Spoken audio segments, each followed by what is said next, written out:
questions and answers, part 3. I've been dividing it down into small sections just to make it more manageable.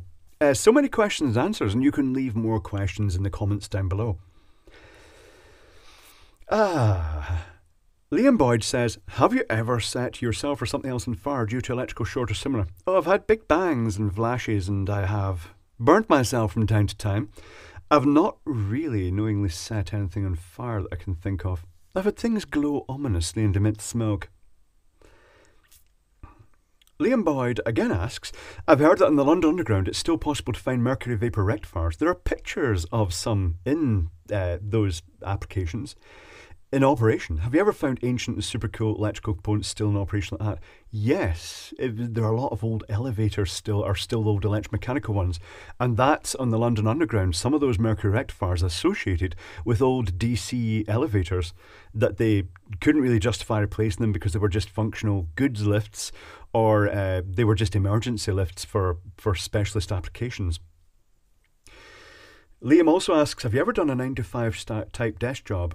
No, I've not. I don't think I could do that. I was invited into the office of EJ Steel & Co Electrical Engineers. They asked if I wanted to become an apprentice designer with them after I'd done my apprenticeship. And I declined because I didn't want to be a paperwork sort of thing. I prefer my hands on tools, so to speak. Liam also asks, lots of questions, Liam. Lots of eBay items get torn apart. Is there anything good in wish.com? I don't know. I've been to the wish.com website. People often provide links and it says, give us your email address so we can spam you before we even let you see the site. And I say, no. So I've never bought anything from Wish. Aliexpress, yes. Aliexpress aren't too bad. Seagull89 has left so many questions here. Let's pick some. If you could return to key points in your life, and what would you change and why? Not a lot. I would perhaps, when I was an apprentice, I would have been more braver and actually taking more responsibility, but not really. I can't think of an awful lot that I'd go back and change. Everything seems okay. Maybe I'm just not fussy.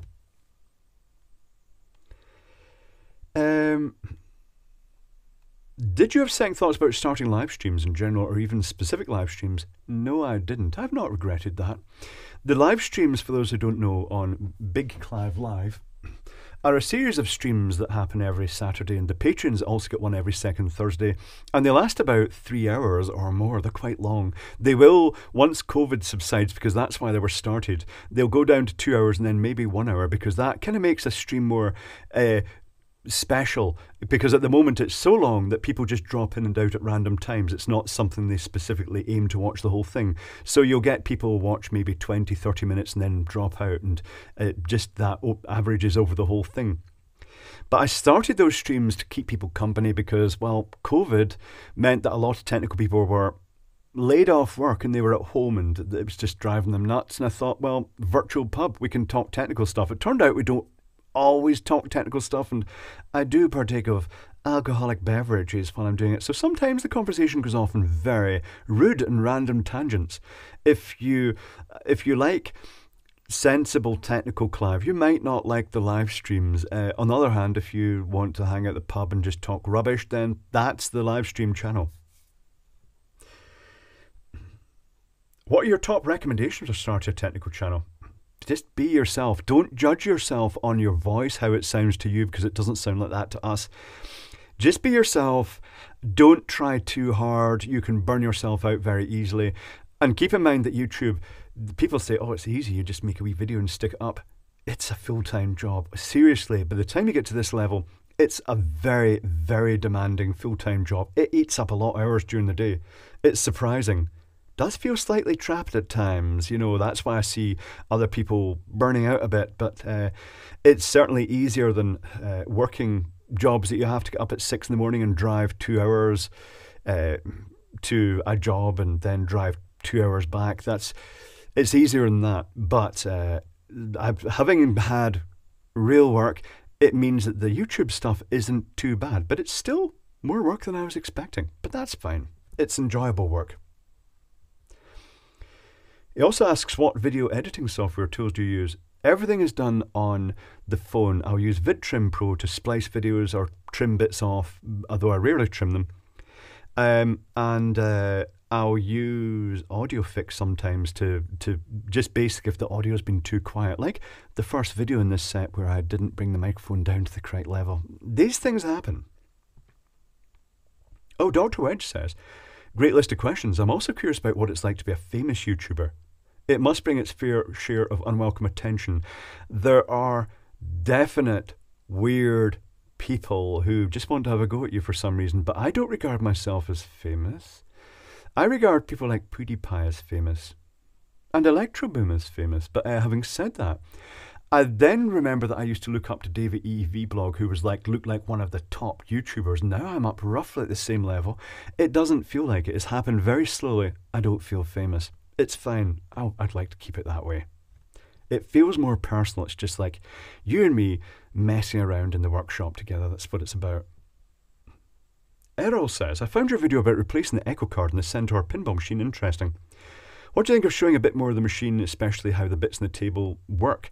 I could do that, but the machines, which are around there, they make great tables for working on. They're covered in the stuff. They're not very accessible. Need more space. But yes, they will appear in the future. Sam York says, can you consider a couple of video ideas, basic 3D modelling using your preferred software and how the Discord server works and how to navigate and use it? I didn't set up the Discord server. That was a few other channel viewers who set that up. It's called Technical Family. It's often linked to at the end of the live streams. But I'm not an expert in that. I'm not really into chat. I rarely even go on Facebook as such. I'm not into the normal social media type stuff. So I'm not an expert in that. And likewise with the 3D modelling software, I definitely wouldn't call myself an expert in OpenSCAD by any stretch. I'd call myself a beginner, but in not knowing enough to actually be able to get the results I want. And just doing like when you're young, learning to program, you see someone else's technique and you try it out and then you realise how it works and it just evolves from there. But certainly, I suppose an introductory one wouldn't be too bad. Just basically showing the bare bones of the 3D modelling. But everybody has a different style of what they want to use. Some people prefer to work graphically. Some people prefer to work with scripts. Like the programmers, the code monkeys, like to work with scripts. And that's how I prefer the script as well, because I can decisively say, you know, a circle of this exact diameter and then another one with that exact position to get the cases and adapters that I make. But yeah, I would say that means that most of the things I make are very simple, functional interface objects. How do you measure, says Paul Hill, the capacity of an 18650 cell? I generally stick it into a little cheapo USB power bank, stick an LED flashlight into it, adapter, so it just then leave it to run until it goes completely to the point it cuts off, and then I'll put it in charge with the Ruideng USB monitor type device, and it measures the amount of current over time, and that gives a rough indication of the capacity of the cell. It's very crude, but it works. How about a tour of the Treasure Island Arcade? Steve Perry asks. The Treasure Island Arcade is one of my favourite amusement arcades in Glasgow. It's turned into a more gambling, casino-y type place now. I don't think they'd want you walking around with a camera in that.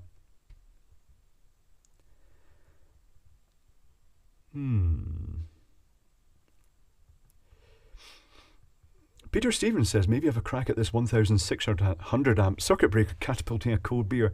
Someone had made a video of a cold beer being launched into the air by an automatic control. They tripped the breaker and it launched it, and then the motor rewound and reset it. So they were just using it to fire beer and then trying to catch it. It was quite funny. Whippet Gas, are you an accent chameleon? Do you find your accent changes depending on your location or who you're with? I'm not aware of it, no. I don't think so. But then the only other people who know that are people who are with me at various times, but I think my voice tends to stay the same. The only time it's likely to change is if I'm really stressed and somewhere agitated. It might go up a pitch. I'm not really sure. Mark Holder says, how about a quick review of battery cell types and how to test the capacities and pros versus cons of each type?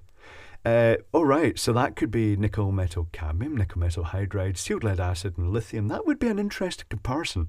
I should do that. Each has its pros and cons, but lithium is actually a bit of a winner. Philip Carpenter, question answer. An essential list of resistor values to go with various LED mods and hacks. You can start with just round values like 10 ohm, 100 ohm, 1000 ohm. That's a good starter for many projects, and then just evolve it. You can get complete kits of values. I mean, this from this end of the cabinet right across to here is just resistors. That's the E range, sorry, the E12 range, which means there's 12 in each decade, 12 values in each decade. You get different types for different precision. But you don't need thousands of components to start with electronic. You can get some basic quantities of components. If you do get the small kits that have just 10 of each resistor, make sure you keep tab on which ones you're running out of and order spares soon. They're cheap. Mick Spanner says, can you pop into Lido while you're in Glasgow? I'm back from Glasgow. I did bring a Parkside battery with me and a charger to take a look at.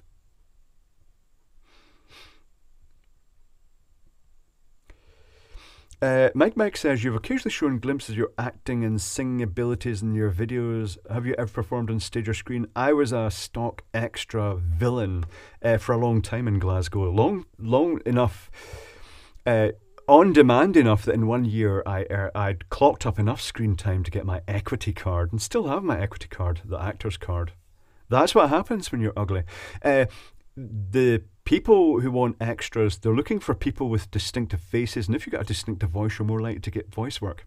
That's how it is. They're looking for ugly people, fat people, people with big beards. They're looking for distinctive features because that makes people stick out from the others. That's what they seem to want. So if you fancy being an extra, you could look at a local extra agency, and if you've got distinctive features, big, small, beard, whatever, then yeah, it might be a fun thing. Nobody says, how do you personally store batteries, especially more explosive kind like lithium cells for future projects?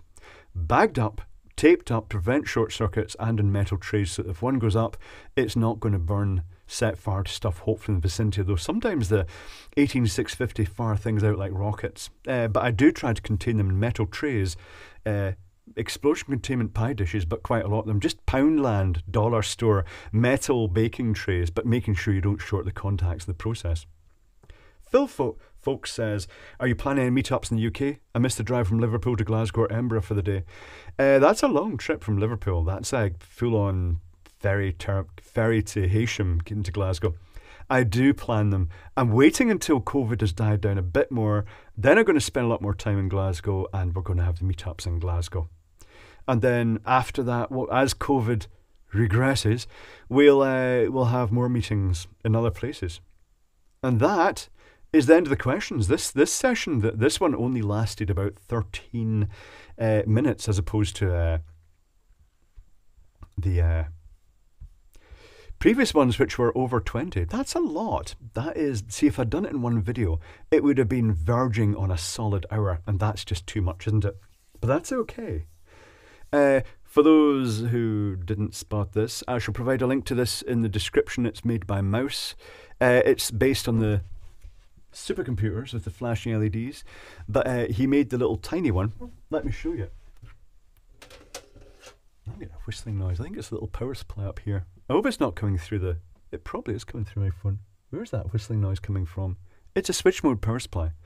It's a little badge like this with a lithium cell in the back. It's got a switch on the side, flashing LEDs, lithium cell, and the pin to pin it on. It's very neat. It's a good design. And the resistors in the front as well. So Mouse has been building these and selling them on Etsy. They've been popular. I think he's going to do other colours too. So that is the last of the questions and answers at this point in time, but feel free to ask more questions down below in the comments. Try to keep it one question per comment and not big lists of them. Spread them out a bit. And I can possibly answer them in either another future question and answers videos if they're popular, or while I'm actually building a project just to help fill the time as I'm soldering millions of things together on video. Those usually are quite long videos. But that is the end of this video.